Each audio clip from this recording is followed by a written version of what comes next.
O resumo do que foi a abertura do ano judicial, uma cerimónia em que discursam os principais protagonistas da justiça e que, na realidade, foi este ano repleta de recados. O último deles, Sara, foi diretamente dado pelo Presidente ao Parlamento a propósito do Pacto para a Justiça.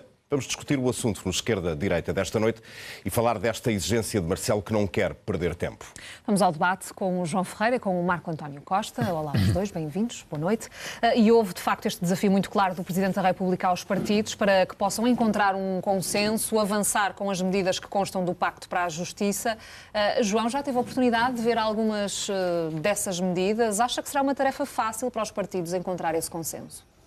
Sim, boa noite antes de mais, convém dizer que este é um pacto de uma natureza diversa de um outro de que ouvimos falar há uns anos, que eu considero, ao contrário, aqui diverjo da opinião do Presidente da República, que não é de boa memória, que foi o pacto de 2006 entre o PS e o PSD, na altura do governo PS com maioria absoluta, que não resolveu nenhum dos problemas da justiça. Pelo contrário, fez um conjunto de alterações em sentido que acabaram por ser, quer a códigos, quer aos próprios tribunais, a rede de tribunais, que acabaram por ser no sentido contrário àquele que se exigia e, em consequência disso, nós temos aí os problemas da justiça todos por resolver e muitos a agravar-se. Eles são essenciais conhecidos. O pacto, este outro pacto que resulta, digamos assim, das associações representativas das profissões forenses, do próprio setor, tem esta natureza diversa e faz um enquadramento, um diagnóstico da situação que é no essencial conhecido porque ele retrata os problemas que são sentidos há vários anos. Afastamento da justiça face aos cidadãos, uma justiça cara e distante, uma desresponsabilização do Estado, estatutos profissionais anacrónicos, uma enorme carência de meios a todos os níveis, lentidão, morosidade em muitas áreas. Isto é um retrato que é no essencial conhecido. Algumas das propostas que são avançadas no Pacto também não são propriamente novas. Elas são, algumas delas, muito válidas e devem merecer a necessária ponderação, sendo que muitas nem sequer são novas. Por exemplo, algumas das questões que são abordadas, o Pacto tem algumas considerações mais gerais, depois tem algumas propostas mais concretas. Estou a pensar, por exemplo, na questão das custas judiciais.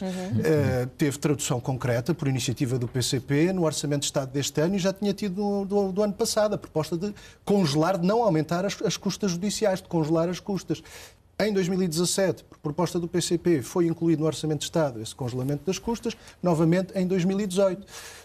Depois questões como a necessidade de valorizar também os defensores oficiosos, do ponto de vista da remuneração e do pagamento a tempo e horas, também uma questão já por diversas vezes suscitada, as questões do apoio judiciário, e foi uma das questões até referidas hoje, numa das intervenções, creio que do bastonário da Ordem dos Advogados, a necessidade de regresso do apoio judiciário aos tribunais. A verdade é que a passagem do apoio judiciário para a Segurança Social afastou muita gente desse apoio judiciário, criou mais dificuldades de acesso à justiça para uma camada muito alargada da população e, portanto, foi feita essa proposta de regresso aos tribunais das decisões sobre o apoio judiciário. No geral, a análise que faz destas medidas que são propostas é uma análise positiva. Sim, bem mais do que a do outro pacto de 2006. E que conta, de facto, ter aqui o apoio dos partidos. Sim, é esse o entendimento que tem. Creio que as propostas devem ser ponderadas e muitas delas, até não sendo novas e tendo já justificado até iniciativas na Assembleia da República, pelo menos da parte do PCP, acho que justificam ter o acolhimento da Assembleia da República.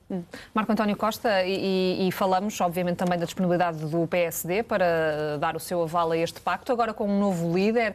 A justiça pode ser um assunto, de facto, para um entendimento entre Rui Rio e António Costa? Antes de mais, boa noite. Eu julgo que esta questão não se coloca entre o Dr. Rui Rio e o Dr. António Costa, coloca-se entre os diferentes partidos. Aquilo que aconteceu, enfim, tem algumas divergências de análise face àquilo que João Ferreira há pouco fez sobre 2006, como é óbvio, mas é verdade que este Pacto da Justiça resulta numa lógica diferente na sua construção. Se o Presidente da República, em setembro de 2016, salvo erro, na abertura do ano judiciário, fez questão de fazer um apelo aos agentes e aos operadores da justiça para se juntarem e construírem na base um entendimento relativamente a esta matéria, Foi isso que aconteceu. Foi enviado para o Parlamento recentemente o conteúdo desse pacto. Há matérias muito técnicas. Julgo que o PSD já manifestou como princípio uma disponibilidade para aprovar um conjunto de iniciativas que possam ir ao encontro destas propostas, mas até o momento ainda não se iniciou um debate com a apresentação das propostas. Julgo que é, enfim, minimamente adequado que os próprios agentes da Justiça possam ter presença no Parlamento, apresentar de viva voz as propostas, explicar o conteúdo e a visão que estão subjacentes às mesmas para ajudar a construir o caminho relativamente a estas. Por fim, peço desculpa, se me é permitido, duas notas muito importantes.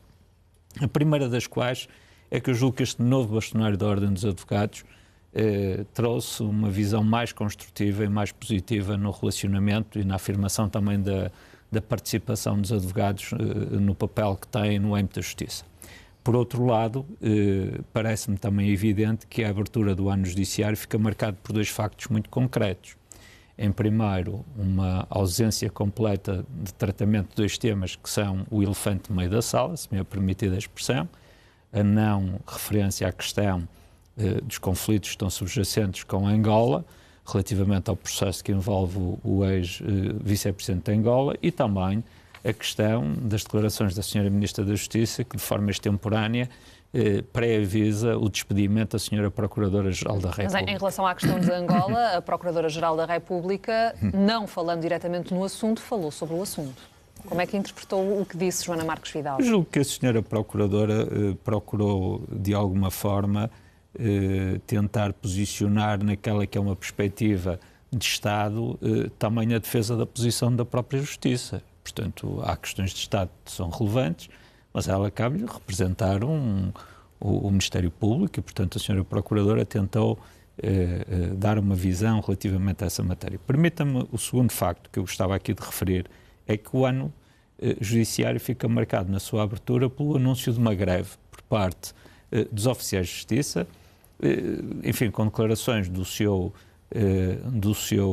presidente, do presidente do sindicato, do Dr. Carlos Almeida, no sentido de manifestar e expressar pelas palavras que ouvi agora, e não as conhecia, ouvi mesmo agora, expressar uma reação muito forte quanto à completa falta de diálogo por parte do Governo, o que nos leva a ter, enfim, um sentimento de alguma preocupação relativamente a isto. Uma nota final, se me é permitido, sobre a questão das afirmações da Sra. Ministra. Eu acho que a Sra. Ministra não foi feliz na forma como resolveu estruturar o seu discurso, na justa medida em que ela, quando apresenta os resultados dos 300 mil processos a menos, eu julgo que ela omite a circunstância do governo anterior do PSD e do CDS, através da ministra Paula Teixeira da Cruz, ter feito com os agentes judiciários, nomeadamente com o Ministério Público, com o sindicato e com a Associação Sindical dos Juízes, um trabalho que culminou numa reforma de vários códigos a nível de direito substantivo e de direito processual. E essas alterações visaram fundamentalmente três coisas. Foram amplamente elogiadas no plano europeu pelos resultados e pela eficiência que a justiça portuguesa seguramente viria a alcançar. E os números provam hoje para aquilo que diz a Sra. Ministra, mas é um trabalho feito por outros. E, na altura, o que se procurou foi simplificar processos, acabar com atos dilatórios e com abusos processuais para atrasar o funcionamento dos tribunais e fixar obrigações temporais. Foram também os anos em que fecharam tribunais. Com certeza, mas nós estamos a falar de matérias processuais e do tempo... Mas o Estado da Justiça também se mete pela proximidade aos cidadãos. Eu estou a falar da crítica que foi feita pela Sra. Ministra. Eu estou certo que, independentemente, nós não estamos a falar do hardware, estamos a falar do software. E o software que foi alterado relativamente ao sistema da justiça, permita-me esta imagem, relativamente ao direito processual, foi no sentido de acelerar a justiça e garantir que a justiça, a velha crítica de que a justiça era lenta, fosse desaparecendo. E é por isso que os processos hoje têm tempos mais curtos, são resolvidos de forma mais rápida, e isso é um trabalho que foi feito pelo anterior governo, diga-se em abono da verdade, com a participação, intervenção e conselho, quer do Ministério Público, quer da Associação Sindical dos magistrados. E João Ferreira, pegando aqui nesta questão dos profissionais do setor da justiça, que se queixam da falta de meios, queixam-se também de outras situações, há esta greve anunciada por parte dos oficiais da justiça. Que atenção tem sido dada pela maioria de esquerda a estes problemas? Parece ser uma área um pouco esquecida. Bom, aquilo que se designa de maioria de esquerda compreende coisas muito diversas. Se refere à atenção que tem sido dada pelo PCP, bom, há muitos anos que o PCP, quer com este governo, quer com governos anteriores, do PSD e do CDS ou do próprio PS, há muitos anos que o PCP vem chamando a atenção para o enorme desinvestimento e desresponsabilização do Estado face à justiça. Muitos dos problemas com que hoje temos, seja dos tais do software ou do hardware, o software tem de correr num dado hardware, senão também não serve para nada. Nós podemos discutir o hardware resultam dos governos que temos tido e, seguramente, também, se ainda não se resolveram, também da ação deste governo ou da inação deste governo. E eles são no essencial conhecidos, eu insisto nesta ideia. Nós o mesmo contributo que é agora dado pelo Pacto vem sublinhar um quadro que no essencial, nos seus traços essenciais, é conhecido há muito tempo e que não tem merecido por parte dos sucessivos governos, mas aqui há que dizê-lo também, o governo anterior do PSD e do CDS teve particulares responsabilidades nisto, por tudo até aquilo que já foi referido, não é? de tornar a justiça ainda mais distante dos cidadãos, acentuando um sentimento de afastamento que já se sentia, mas que também não está resolvido, que ainda hoje se sente, a juntar às questões da morosidade, da dificuldade de acesso, das dificuldades, da exiguidade de meios a todos os níveis com que os tribunais se veem confrontados, dos estatutos profissionais desajustados e anacrónicos. É evidente, todos os governos têm responsabilidade, este também tem. Agora, não se misturem aquilo que são responsabilidades do governo do Partido Socialista com aquilo que tem sido a iniciativa de há muitos anos do PCP, não apenas de denúncia de muitas destas situações, mas de proposta, e alguma dessa proposta retomada agora até no Pacto para a Justiça e em algumas das intervenções que hoje vimos na abertura do ano judiciário. E, portanto, vamos ao atribuir responsabilidades, não podemos meter tudo no mesmo saco. Eu queria ainda ouvi-lo, João, antes de passar novamente a palavra ao Marco António Costa. Porque esta questão política é muito importante. Eu fico sempre um tanto ou quanto perplexo quando ouço o Bloco de Esquerda e o PCP só serem sócios de uma sociedade para os lucros. Quando chega a hora de distribuir lucros, porque há lucros políticos a distribuir, eles estão na primeira fila e fomos nós, os grandes obreiros de todo este trabalho. Quando as coisas não correm bem, ou quando os problemas não se resolvem num governo que eles apoiam e que existe com o apoio deles, o que acontece é que o Partido Comunista e o Bloco de Esquerda dizem isto não é nada connosco, vejam lá que o Partido Socialista, esses senhores que nós nem conhecemos de lado nenhum, é que têm que prestar contas disto. E eu acho que isto começa a arraiar um tanto ou quanto, enfim, um discurso, enfim, não quero qualificar, mas julgo que não é positivo para uma democracia madura como a nossa tentar passar para a opinião pública uma imagem de desresponsabilização de um governo que é vosso. Não, é clarificação. É vosso. O PCP não faz parte do governo. Na base de uma hipocrisia política. O PCP não faz parte do governo. Nós só estamos disponíveis para ser acusados das coisas boas, porque das coisas más não contem connosco. Marco António Costa, mesmo no domínio da justiça, face ao que foi a ação, também aqui devastadora, do governo anterior... Podemos discutir isso quando houve quiser. Aspectos que foram falar corrigidos. Sobre isso mesmo? Houve aspectos que foram corrigidos. Por exemplo? Não todos aqueles que eram... A questão do encerramento de tribunais, que já aqui falámos. E quais foram os tribunais que foram abertos? Apenas para dar um exemplo. Não se foi até onde se devia ter ido. Mas isto não é um governo, nem é um governo de coligação, nem é um governo das esquerdas. Creio até que nem se pode qualificar de um governo de esquerda. Ainda vai acabar por dizer que o governo é do PSD. Só falta isso. Não, é um governo do Partido Socialista que transporta consigo tudo o que é o património de posições do Partido Socialista, que nesta, como noutras matérias, é aquilo que é conhecido. E que vocês só circunstancialmente... dos tempos em que o PS esteve no governo. Agora, há uma situação distinta face a situações anteriores, tem que ver com a relação de forças que existe na Assembleia da República. E foi essa relação que foi determinante, em primeiro lugar, para afastar do governo PSD e CDS. Isto foi um ganho para o país, que nós não enjeitamos, pelo contrário, assumimos a nossa responsabilidade nisso. Creio que a situação hoje do país evidencia as vantagens que tivemos de afastar do governo do PSD e o CDS. Agora, também evidencia outra coisa.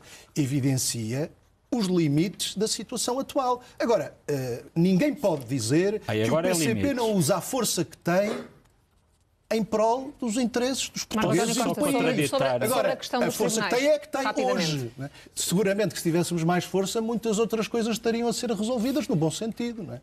E se calhar até com mais responsabilidades do PCP, que hoje não tem. No governo do PCP não tem responsabilidades. Nós acabamos de constatar, enfim, com toda a consideração pelo João Ferreira, não é uma questão de natureza pessoal, é uma questão de debate político, que o João Ferreira acabou de dizer aqui uma coisa muito simples, que é, nós não temos nada a ver com este governo, ele existe por si só, nós só o apoiamos porque isso em algumas coisas é positivo para nós, mas nasquelas que não correm bem há limites da situação atual. Esses limites da situação atual também já existiam no passado, quando era preciso fazer opções e quando não havia dinheiro para tudo. Mas nessa altura não havia limites. Nessa altura o PC e o Bloco reclamavam este mundo e o outro porque achavam que era pouco e agora já não reclamam porque estão comprometidos com um governo que é deles, mas relativamente ao qual têm dificuldade em fazer o apadrinhamento e a fazer a perfilhação das políticas. Mas eu vou às questões que me fez dos tribunais. É que os tribunais são uma questão, esta questão dos tribunais foi uma questão meramente simbólica deste governo, porque a abertura que foi feita foi colocar juízes a fazerem julgamentos por périplo que percorria o país. Na verdade, isso não tem impacto no volume das centenas de milhares, dos milhões de processos que existem, porque esses tribunais praticamente não tinham processos. Mas mais, quando se fala de hardware, é preciso recordar que o anterior governo, a par da reforma da rede de tribunais, da reforma judiciária da rede de tribunais, aquilo que fez foram investimentos fortíssimos na modernização dos tribunais. Muitos tribunais tiveram obras muito importantes. Nós vimos aqui notícias que houve tribunais que durante algum tempo tiveram que funcionar em contentores porque estavam a ser feitas obras estruturais importantíssimas que deram lugar a condições de trabalho que são indispensáveis para a dignidade do Poder Judicial. Eu há pouco queria ter colocado uma questão ao João Ferreira, vou fazê-la muito rapidamente porque o nosso tempo já chegou ao fim. O Marco António Costa abordou aqui esta questão de Angola, pelo facto de não ter sido falada abertamente nesta cerimónia. Ainda assim, ouvimos a Procuradora-Geral da República falar da cooperação que existe entre a Justiça, entre os vários países, mas a dizer também que a cooperação não pode sobrepor-se ao respeito pelos sistemas de justiça de cada Estado. Como é que tem olhado para esta questão de Angola? Que pressão é esta que Angola tem feito? Isso não diz respeito necessariamente apenas a Angola, olha, diz respeito até àquilo que se passa no âmbito da União Europeia e daquilo que é considerada a cooperação judiciária no âmbito da União Europeia. Acho que, do meu ponto de vista, até se aplica mais aí à necessidade de, nesta área, salvaguardar o sistema de cada país. Uma tentativa de Angola de sobrepor o poder político ao poder judicial? Eu acho que era muito importante para a relação entre Portugal e Angola que a situação que hoje vivemos se normalizasse, se distendesse e se normalizasse. E era importante que isso não dependesse sequer apenas desta questão judicial. E essa é a questão essencial, que essa relação se pudesse normalizar. Enfim, daquilo que conheço, e para ser franco não conheço muito, mas daquilo que conheço, Angola tem invocado questões que se prendem com alguns acordos que existem no âmbito da CPLP, que terão também a existirem, essas disposições terão seguramente também o seu valor e a sua força. Acho que era importante, e insisto, era importante que isso não dependesse apenas desta questão. Era importante que as relações pudessem normalizar entre Portugal e Angola. Agora, não entendi as declarações da senhora Procuradora como uma referência a essa questão em particular. Como digo, acho que há até outro tipo de situações em que elas se aplicam bem mais, nomeadamente tudo o que está em curso no âmbito da União Europeia. Muito bem. Marco António Costa, João Ferreira, obrigado aos dois pela presença no Esquerda. Obrigado.